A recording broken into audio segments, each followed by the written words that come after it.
ujian kenaikan kelas kita akan membahas satu materi lagi tentang fiksi dan non-fiksi. Yang pertama, pengertian fiksi. Apa sih fiksi itu? Sebuah prosa naratif yang sifatnya imajinasi atau karangan non-ilmiah dari penulis dan bukan berdasarkan kenyataan. Mungkin kalian bertanya dalam hati dari pengertian ini, apa itu prosa naratif? Prosa naratif adalah karangan yang bersifat menguraikan.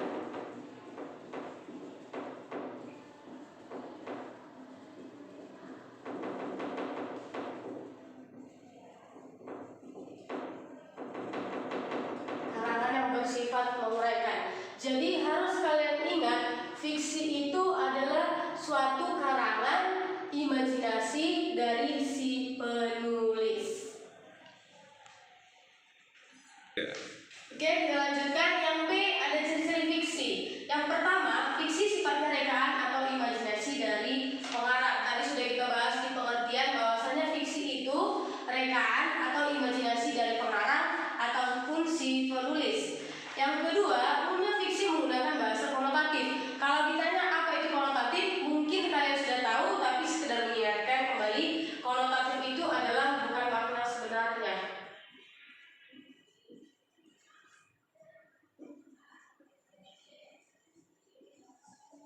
Oke, kita lanjutkan. Yang ketiga, memiliki pesan moral atau amanat yang disampaikan pembaca. Kalau dalam cerita fiksi, kita akan temukan nanti di sini ada pesan moralnya dan kemudian ada amanat yang akan disampaikan oleh si pembaca. Kemudian yang terakhir, ada ketika dibaca ceritanya membuat pembaca menjadi merasakan yang sedang diceritakan. Kalau pada saat kalian membaca cerita fiksi, kalian akan benar-benar merasakan apa yang disampaikan ataupun yang kalian lihat dari si pengarang dalam menceritakan cerita fiksi tersebut. Kita lanjut. Yang C, ada struktur fiksi. Yang pertama ada abstrak. Kalau dikatakan di situ abstrak, berarti inti dari sebuah karangan.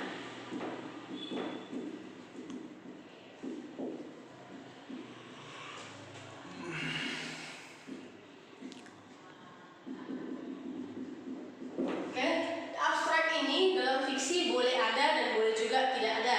Dan kemudian ada orientasi. Kalian sudah selalu ingat apa itu orientasi? Orientasi itu pengenalan tokoh. Kemudian ada komplikasi. Kalau dalam fiksi ada komplikasi. Komplikasi ini berfungsi untuk apa sih? Masalah dalam sebuah karangan. Kemudian evaluasi. Dalam evaluasi di sini yang dibahas adalah pemecahan masalah.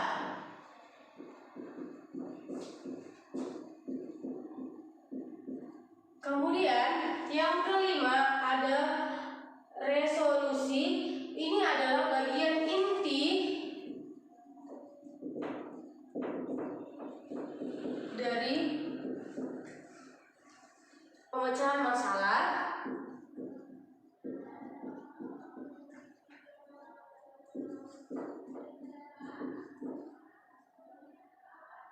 Yang dihadapi tokoh dan menjadi akhir dari penyelesaian masalah. Apakah dapat berakhir dengan baik ataupun berakhir dengan tidak baik.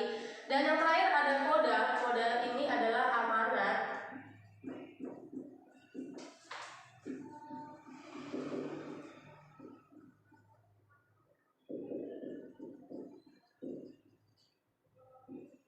Oke, yang terakhir ada koda. Koda itu amanat dari sebuah karangan. Oke, yang D, ada kaidah kebahasaan fiksi. Yang pertama menggunakan metafora. Metafora itu adalah perumpamaan.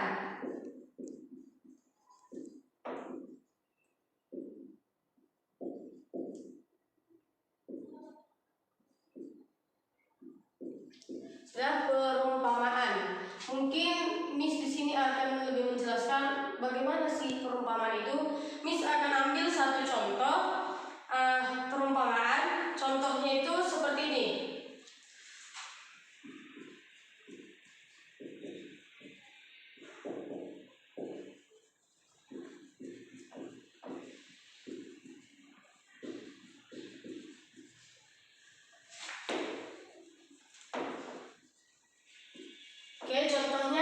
sang ibu memeluk buah hatinya. Di sini dikatakan perumpamaan karena sebenarnya kalau dalam bahasa yang sesungguhnya sang ibu memeluk anaknya, tapi diumpamakan anaknya menjadi buah hatinya. Kemudian ada kata ganti. Di sini metonymia itu adalah kata ganti. Miss akan ambil contoh kata ganti seperti ini. Air mineral diganti dengan aqua. Oke, air mineral diganti dengan aqua. Kata gantinya menjadi aqua. Kemudian yang ketiga ada persamaan ataupun simile. Kalau dikatakan simile itu adalah persamaan. Miss akan ambil contohnya. Di sini adalah mulutnya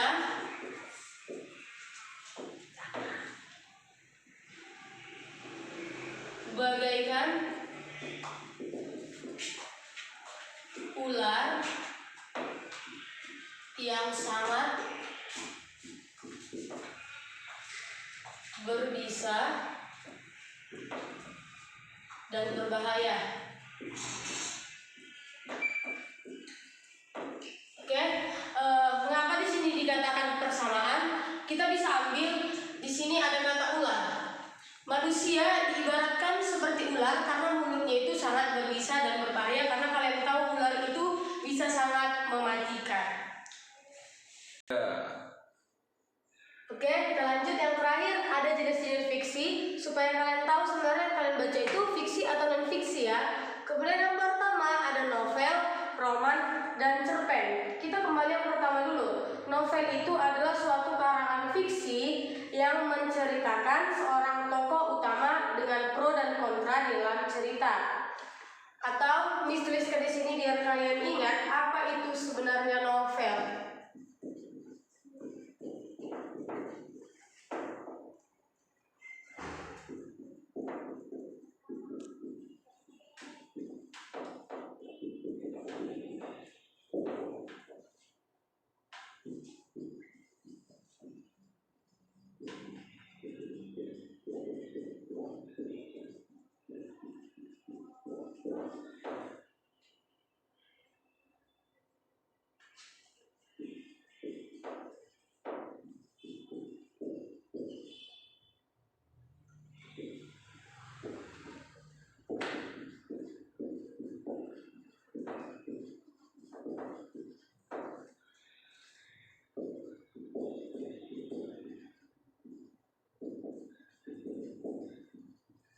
Oke, yang pertama novel. Novel itu suatu karangan fiksi yang menceritakan seseorang tokoh utama dengan pro ataupun kontra di dalam sebuah cerita. Kemudian yang kedua ada roman. Roman adalah suatu karya fiksi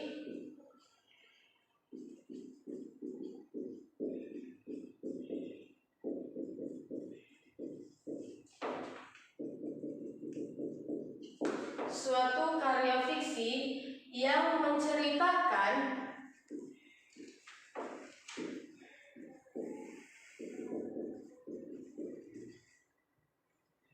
mengenai beberapa tokoh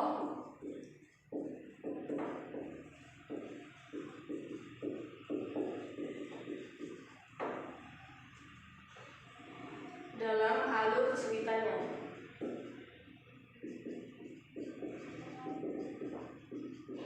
Dan biasanya roman mengandung banyak hikmat dalam cerita dan cenderung mengarah kepada cerita klasik. Dan yang terakhir ada cerpen. Cerpen adalah karangan fiksi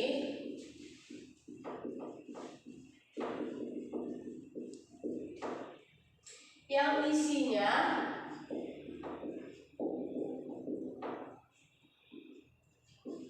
jauh lebih sedikit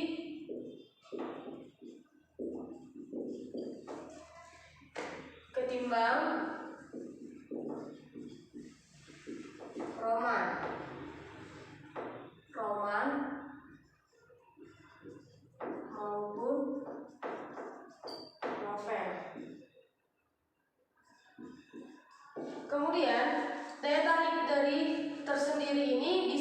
menjadi pembelajaran awal bagi para penulis untuk membuat suatu karya tulisan. Jikalau kalian sering berimajinasi, Miss bisa sarankan sama kalian untuk membuat yang pertama cerpen. Kalau kalian sudah paham tentang cerpen, kalian mungkin bisa nanti mengarah jadi novel.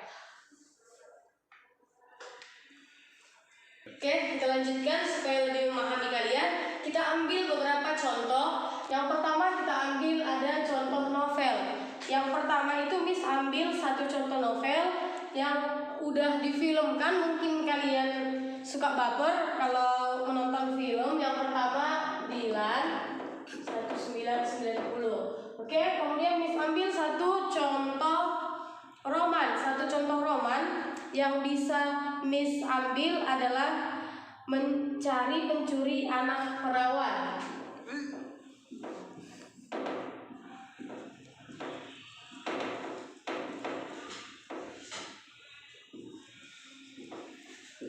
Oke, di sini ini termasukkan roman kriminal dan detektif.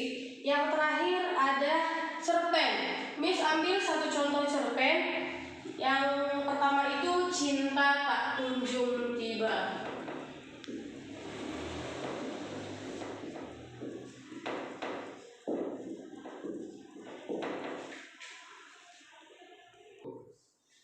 Oke, kita lanjutkan.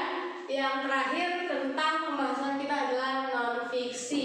Di sini kita masih dengan pengertian yang pertama adalah non-fiksi, cerita yang dibuat berdasarkan fakta yang benar-benar terjadi di kehidupan sehari-hari. Jadi kalian dari pengertian bisa dapat membedakan apa itu fiksi dan non-fiksi. Kalau fiksi itu cerita, khayalan atau imajinasi dari si pengarang. Tapi kalau non-fiksi itu yang benar-benar terjadi di kehidupan sehari-hari. Itulah perbedaan antara fiksi dan non-fiksi. Kemudian yang B, kita akan bahas ciri-ciri non-fiksi. Yang pertama, menyajikan temuan baru atau menyajikan temuan yang sudah ada namun diperbaharui menggunakan fakta yang ditemukan kembali. Di sini kita bisa ambil satu contoh tentang non-fiksi, itu adalah teks biografi. Kalau biografi itu tentang kehidupan si pengarang. Di situ nanti kalian bisa jelas, misal nih dalam biografi titel dia ataupun dia baru menamatkan S2, tapi bisa saja diperbaharui dengan menggunakan fakta yang ditemukan kembali atau bisa dia menjadi S3. Seperti itu yang dimaksudkan dalam menyajikan temuan baru atau menyajikan temuan yang sudah ada namun diperbaharui menggunakan fakta yang ditemukan kembali. Kemudian yang kedua, ide tertulis secara jelas dan sistematis. Kalau dalam penulisan teks non-fiksi, kalian harus menemukan ide tertulis secara jelas dan sistematis. Tadi kita sudah bahas yang pertama, kita ambil satu contoh tentang biografi, kita harus menuliskan secara jelas ataupun sistematis dan berurut. Kemudian yang ketiga, menggunakan istilah asing yang kadang dicampur. Di sini dia bisa kita ambil kalau dalam bahasa non-fiksi kita akan temukan kata-kata asing yang kadang-kadang dicampur. Kita ambil contoh misalnya kata asing itu handphone, gadget dan lain sebagainya. Ya. Oke, kita lanjut ke C, ada struktur non-fiksi. Yang pertama orientasi. Orientasi masih sama dengan seperti struktur fiksi. Dia adalah pengenalan tokoh. Kemudian yang kedua ada urutan peristiwa. Kalau di sini di struktur non-fiksi, urutan peristiwa itu berisi urutan peristiwa yang terjadi mulai dari permasalahan sampai akhir permasalahan. Mulai awal permasalahan sampai akhir permasalahan. Oke, yang ketiga adalah reorientasi. Kalau dikatakan reorientasi merupakan akhir cerita yang berisi kesimpulan.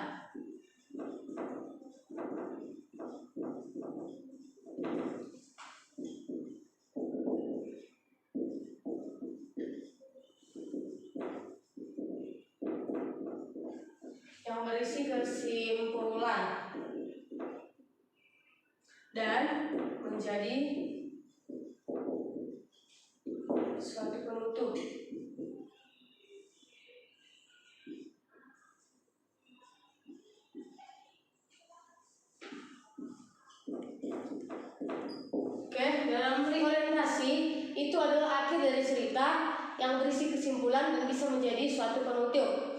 Yang D, ada kaidah kebahasan non-fiksi. Yang pertama, kita menggunakan kata baku yang terkesan resmi dan formal. Mungkin kalian sudah paham kalau dikatakan baku berarti dia bersifat resmi ataupun formal. Kemudian yang kedua, cerita yang dituliskan terkesan santai. Kalau sudah dikatakan terkesan santai, berarti cerita demi cerita terjadi di kehidupan sehari-hari itu enggak membuat kita jadi penasaran apa sih cerita non-fiksi itu gitu. Kemudian yang ketiga, menggunakan kata asing dan kata yang belum termaksud serapan.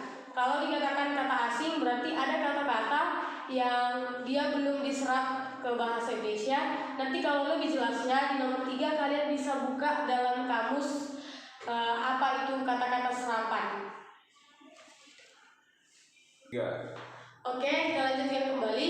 Berhubung udah selesai Miss menjelaskan tentang fiksi dan non-fiksi, kita kembali untuk menguji pemahaman kalian tentang fiksi dan non-fiksi. Nanti ada Miss bacakan beberapa soal. Kemudian nanti optionnya Miss buat di sini A, B, C, dan D. Kita akan bahas bersama-sama. Miss nggak tulis soalnya, Miss hanya cukup diktekan ataupun Miss bacakan soalnya. Oke, kita bahas yang pertama. Soalnya di sini adalah buku yang berisi kisahan atau cerita yang dibuat berdasarkan khayalan atau imajinasi pengarang.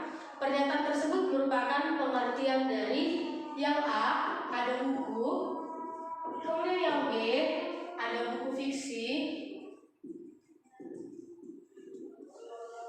kemudian yang C, ada buku non-fiksi, kemudian yang D, ada buku pengayaan.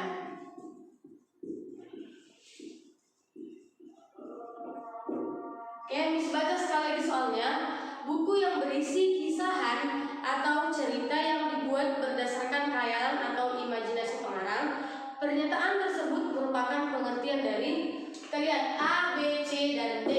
Di sini yang pertama buku, dia tidak termasuk ke jawaban dari soal yang pertama. Yang kedua buku fiksi. Di sini kalian bisa ingatkan kembali bahwa saya tadi fiksi adalah yang bersifat khayalan atau imajinasi. Berarti jawaban yang nomor 1 adalah B, buku fiksi. Oke, kita lanjut soal yang kedua. Buku non-fiksi dibuat berdasarkan titik-titik-titik realita atau hal-hal yang benar-benar terjadi di dalam kehidupan sehari-hari. Buku non-fiksi, garis bawah ya, buku non-fiksi. Ini tadi yang pertama, ini kita lanjut yang kedua. Optionnya ada yang A, opini, yang B, pendapat, yang C, pandangan,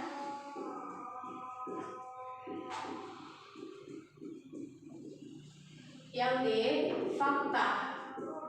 Oke, bisa baca sekali lagi soalnya supaya kalian paham ya. Buku non-fiksi dibuat berdasarkan titik-titik-titik, koma, realita, koma, atau hal-hal yang benar-benar terjadi dalam kehidupan kita sehari-hari. Yang pertama kita bahas opini. Kalau dikatakan opini, dia berarti tidak termasuk ke dalam non-fiksi, melainkan ini adalah fiksi. Berarti bukan ini jawaban, ini minta. Kemudian yang B ada pendapat. Kalau dalam non-fiksi tadi sudah Miss terangkan bahwa tidak ada pendapat yang kita gunakan dalam non-fiksi. Kemudian yang C, pandangan seseorang. Non-fiksi tidak ada pandangan seseorang. Kemudian yang terakhir ada fakta. Jawaban nomor 2 adalah D, fakta, karena non-fiksi itu dibuat memang berdasarkan fakta. Oke, kita lanjutkan yang ketiga. Soal yang ketiga. Salah satu contoh dari buku non-fiksi adalah yang A, ada buku biografi, kemudian yang B, ada cerpen, yang C, ada novel, yang D, ada puisi. Oke, kita bahas ya. Salah satu contoh dari buku non-fiksi. tadi kalian sudah tahu non fiksi dia terjadi kehidupan fakta sehari-hari. Kita bahas yang pertama, ada buku biografi. Jawabannya adalah A, buku biografi. Tadi Miss sudah ambil satu contoh non fiksi di pembahasan kita. Memang contoh dari teks non fiksi ataupun buku non fiksi itu adalah biografi. Ini tadi termasuk ke dalam fiksi. Oke, kita lanjutkan ke nomor 4. Oke, kita lanjut ke nomor 4. Ini soalnya ada banyak jenis buku di Indonesia, mulai dari buku fiksi yang menghibur hingga buku non fiksi yang banyak memberikan titik-titik bagi para pembacanya. Oke, kita lanjut ini optionnya. Yang A, maaf, nanti kalian gak ingat, maksudnya kita sudah di nomor 4. Oke, yang A,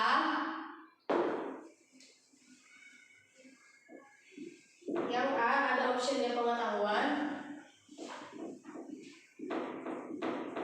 Kemudian yang B, optionnya ada nilai kehidupan. Kemudian yang C, optionnya adalah pelajaran kehidupan.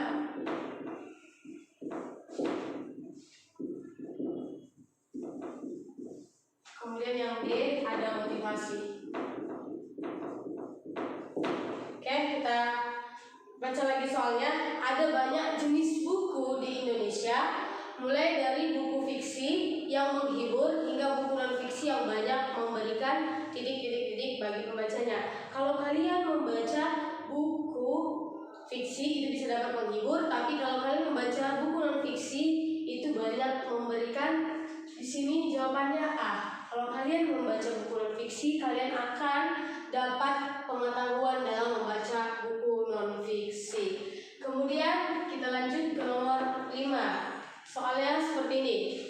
Setiap pembaca diberi kebebasan untuk menikmati setiap karya, baik buku fiksi maupun non fiksi yang disesuaikan dengan yang A, ada hobi dan kebutuhan. Yang B, kebutuhan. Yang C, hobi. Yang D, ada peluang. Oke. Setiap pembaca diberi kebebasan untuk menikmati setiap karya, baik buku fiksi maupun non fiksi yang disesuaikan dengan. Pada saat kalian membaca, pasti kalian bisa menyesuaikan kalian membaca itu karena ada hobi. Dan hobi kalian itu sangat membutuhkan kalian supaya menambah pengetahuan. Berarti saat kalian membaca, kalian ada hobi dan kebutuhan. Jawabannya adalah A, hobi dan kebutuhan. Oke, kita lanjut ke soal yang ke-6. Sini bacakan soalnya. Buku non fiksi lebih populer di kalangan pembaca yang tidak terlalu hobi membaca karena mereka membeli buku-buku tersebut terdesak oleh yang A, ada minat baca. Kemudian yang B, ada kebutuhan dan pengetahuan.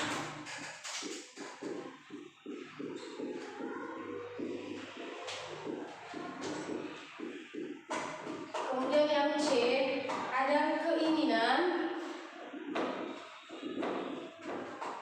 Kemudian yang D, kemauan untuk membaca.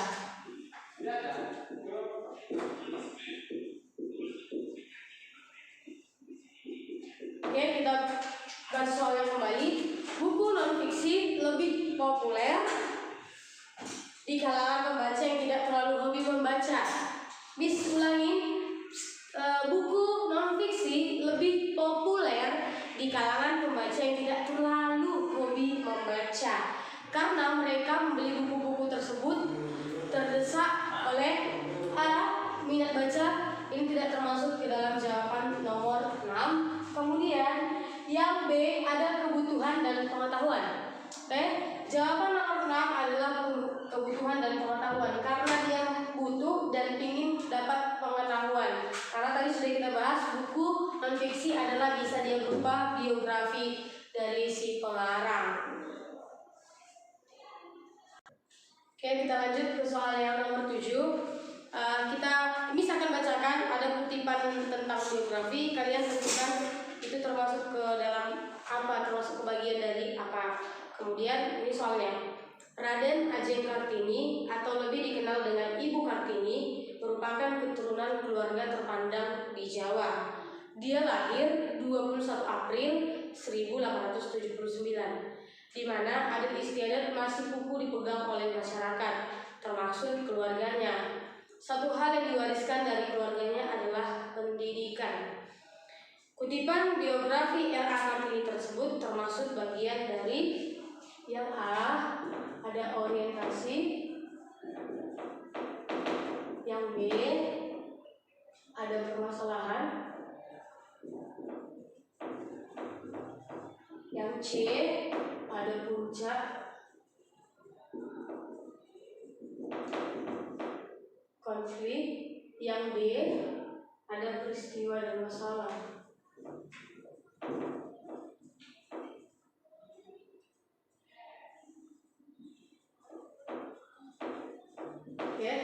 Tadi di sini yang ditanya kutipan biografi R.A. Kartini tersebut termasuk ke dalam bagian apa? Mungkin kalian sudah tahu itu termasuk ke dalam orientasi. Mengapa dikatakan orientasi? Karena di sini adalah mengenalkan tokoh tentang Raden Ajeng Kartini atau disebut dengan Ibu Kartini.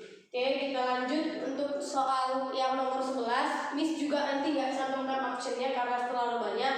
Kalian mungkin bisa menyimak ataupun kalian bisa mengulang video ini supaya kalian lebih memahaminya. Oke, soal yang ke nomor 8. Di sini berikut yang termasuk bagian reorientasi. Ingat kembali apa itu reorientasi? Pada kutipan-kutipan biografi R.A. Kartini adalah opsi yang A, Raden Ajeng Kartini atau lebih dikenal Ibu Kartini merupakan keturunan keluarga terpandang Jawa. Dia lahir 21 April 1879, di mana adat istiadat masih kukuh dipegang oleh masyarakat, termasuk keluarganya. Kemudian opsi yang B, Kartini menghabiskan sebagian besar waktunya untuk membaca buku. Ilmu pengetahuan kesukaannya membaca ini berubah menjadi rutinitas harian. Bahkan dia tidak segan untuk bertanya kepada ayahnya bila ada hal yang tidak dimengertinya. Lambat laun pengetahuannya bertambah dan wawasannya pun meluas. Yang C, dalam pandangannya wanita tidak hanya harus bisa urusan belakang atau rumah tangga saja. Lebih dari itu, wanita juga harus punya wawasan dari ilmu yang luas. Dia pun mulai bergerak mengumpulkan teman-teman wanita untuk diajari baca tulis dan pengetahuan lainnya. Makin hari Kartini makin disibukkan dengan aktivitas membaca dan mengajarkan. Kemudian opsi yang D, sesuai Kepres nomor 10 tahun 1964 pada 2 Mei, Kartini resmi digelari pahlawan nasional oleh pemerintah Indonesia. Kepres ini juga menetapkan tanggal 1 April sebagai Hari Kartini. Kalau tadi di soal dia yang ditanya tentang reorientasi, tadi sudah kita bahas kalau reorientasi itu bagian akhir dari cerita. Berarti bisa disimpulkan jawaban nomor 8 adalah D.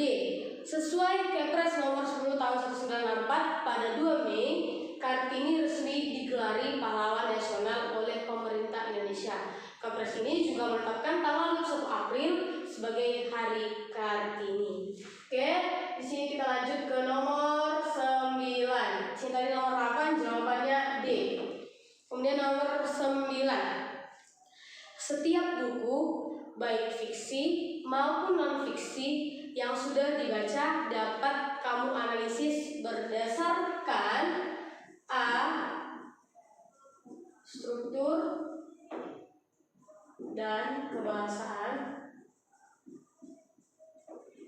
Kemudian yang B, nilai kehidupan. Kemudian yang C, intrinsic eksperiensi. Kemudian yang D ada kebahasaan dan unsur.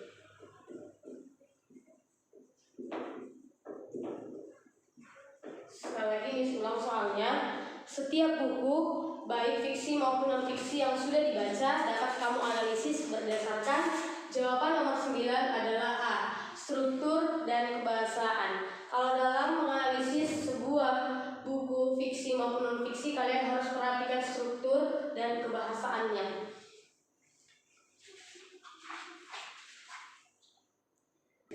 Oke, soal yang terakhir. Di sini ada novel termasuk ke dalam jenis buku A, fiksi. Kemudian B, non fiksi. Kemudian C, bacaan.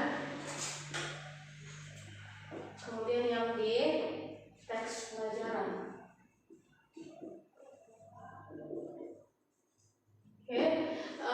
Mungkin ini kalian bisa langsung menjawab kalau novel itu termasuk ke dalam jenis buku fiksi, ataupun kalau dikatakan fiksi itu adalah imajinasi dari seorang pengarang. Oke, mungkin sampai di sini tentang soal kita dan pembahasan kita hari ini. Kalau ada materi yang nggak kalian pahami, mungkin kalian bisa chat WA Miss atau di Facebook atau di Instagram, nanti kita bisa sama-sama lebih mendalami. Mohon maaf jika ada penulisan yang salah atau tutur kata Miss yang salah, Miss minta maaf. Sekian dan terima kasih. Selamat sore. Terima kasih.